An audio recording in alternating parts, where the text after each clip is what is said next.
बिस्मिल्लाहिर्रहमानिर्रहीम अस्सलाम वालेकुम। मैं हूं शकील अंजम बहरिया टाउन कराची एडवाइस के पैनल से।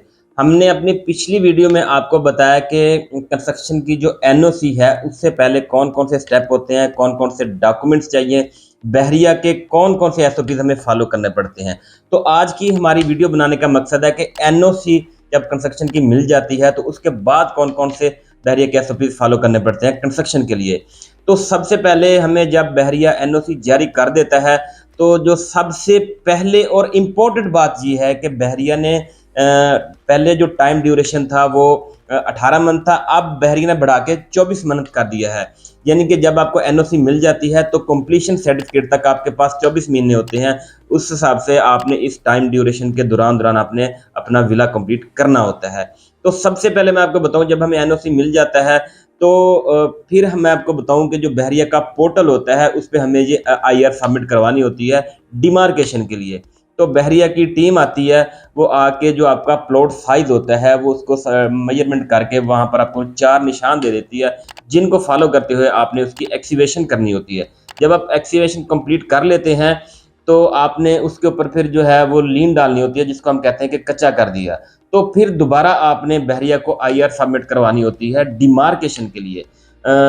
जो पहली डिमार्केशन थी वो आपकी खुदाई के लिए थी, जो अब डिमार्केशन होती है वो आपकी ड्राइंग के लिए होती है, आपके जो विले का लेआउट निकलना होता है। इन डिमार्केशन का मकसद जब वो हमें आके निशान दे देते हैं तो उनको फॉलो करते हुए हमने अपनी ड्राइंग जो है वो कॉपी पेस्ट करनी होती है।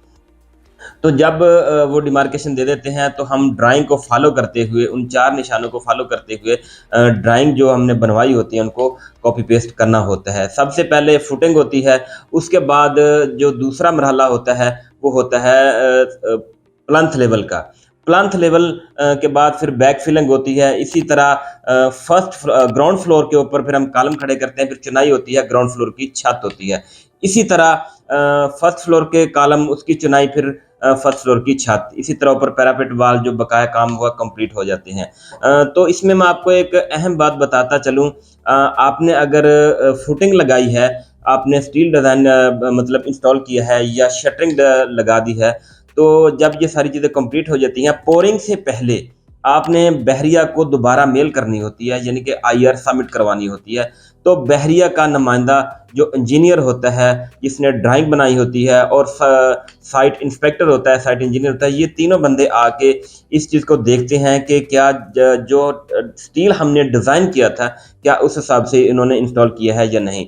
वो आके चेक करता है, वेरीफाई करता है। जब सुपरविजन कंप्लीट हो जाती है तो वो पोरिंग के लिए आपको गो हेड देता है। इसी तरह प्लांथ लेवल हो गया, आपकी छत होगी ग्राउंड फ्लोर की, फर्स्ट फ्लोर की छत होगी। इन सब स्टेप पे आपने यही रूल फॉलो करना होता है कि हर स्टेप पे आपने बहरिया को आईआर सबमिट करवानी होती है। बहरिया का नुमाइंदा आता है, वो उसको चेक करता है, सुपरविजन करता है, तो फिर आपको पोरिंग के लिए गो हेड देता है। ये बहुत अहम चीज़ है। एक दो दोस्त ऐसे हैं जिन्होंने बगैर बहरिया के एसओपीज फॉलो करते हुए उन्होंने अपना विला कंप्लीट करने की कोशिश की है, तो उनको बहुत हैवी जुर्माना पेड करना पड़ा है। तो ये इन स्टेप्स को फॉलो करना बहुत ही ज़रूरी है। इसके बाद हम आपको जो है ऑन ग्राउंड लोकेशन पे जाके जो बहरिया की फुटिंग है, प्लांथ है, इस तरह कॉलम है, छत है, तो ये सारे स्टेप जो है ना हम इंशाल्लाह अगली वीडियो में आपको बताएंगे। तो इसके हवाले से आपकी कोई भी क्यूरी हो तो आप हमारी टीम एडवाइस के दिए गए नंबर पर रब्ता कर सकते हैं। Thank you so much for watching.